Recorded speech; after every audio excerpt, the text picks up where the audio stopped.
এটাই তোমার last warning, কথাটা মাথায় রেখো। দেখলি আবার একটা নতুন নাটক শুরু। আমি তো বিশ্বাসই করে ফেলেছিলাম। এই রঘু, কি হয়েছে? ওরা সবাই মিথ্যেবাদী আর প্রতারক। ওরা শুধু একটা কাজই জানে, ভালো অভিনয় করা আর গুছিয়ে মিথ্যে কথা বলা। আমি যে ভয়েসটা শুনলাম সেটা তো ডক্টর কার্গের ভয়েসই মনে হচ্ছিল।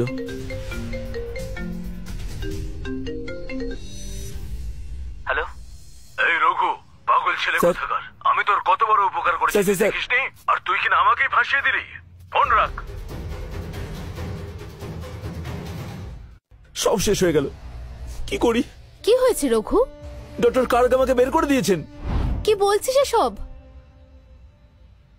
আগে যেমন হয়েছিল এবারও তেমনই হচ্ছে। অন্য কাউকে দিয়ে ফোন করিয়ে কথা বলাচ্ছে। আমি কি ওনার ভয়েস চিনি না নাকি মা? কিন্তু ওরা যদি ফেক অ্যাপ দিয়ে করে থাকে? ঠিক বলেছিস প্রিয়া, সেটাই হতে পারে।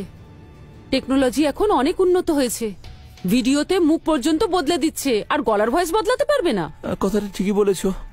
কি সব বলছো তোমরা? তোমাদের কি কোনো কাণ্ডজ্ঞান নেই? যেমন তোমাদের কোনো বুদ্ধি নেই। আমি কিন্তু তোমাদের কাউকেই ছাড়বো না। এই সব কিছু কিন্তু তোমাদের চোখের সামনেই হচ্ছে। ঠিক আছে, আমি বরং তোমাদের আরেকটা সুযোগ দিচ্ছি, ফোন করে জেনে নাও। ফোন করো এক্ষুনি ম্যানেজারকে।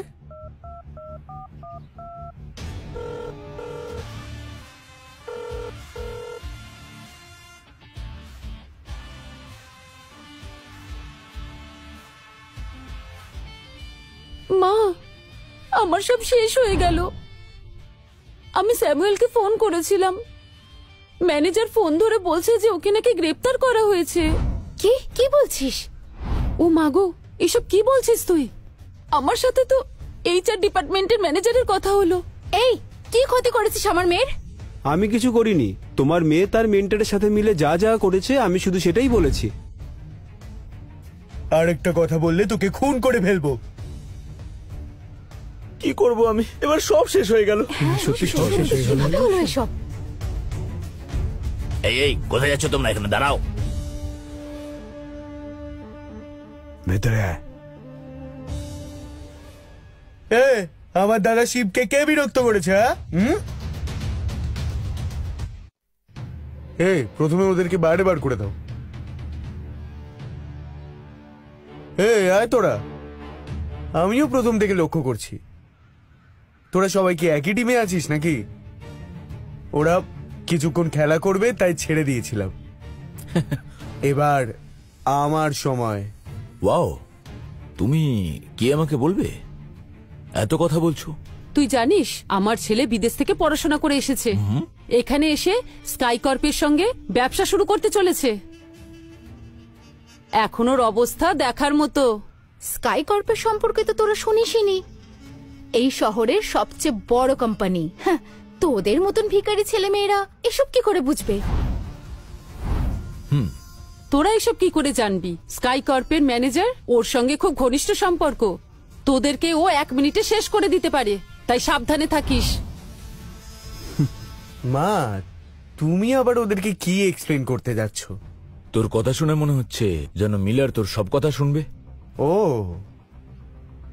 মিলারকেও কি তুমি আগে থেকে চেনো নাকি? কিছুটা চিনি। এখন আমার ক্ষমতাটা বুঝতে পারছো তো? ভালোই ভালো ক্ষমা চেয়ে পরিবারের সাথে কেটে পড়ো, না হলে তোমাদের কি করব তা আমি নিজেও জানি না। আরে রঘু, এসব নিয়ে মন খারাপ করিস না। আমার ব্যবসা শুরু হলে আমি তোকে আমার ম্যানেজার করে দেব। এই শ্রুতি, একটা ইন্টারন্যাশনাল ইউনিভার্সিটিতে আমি তোর সিটের ব্যবস্থা করে দেব, তুই সেখানেই পড়াশোনা করিস। অনেক থ্যাংক ইউ দাদা। দাদা, অনেক ধন্যবাদ রে। এই ভিখারিগুলোকে ভয় পাওয়ার আর কোনো দরকার নেই।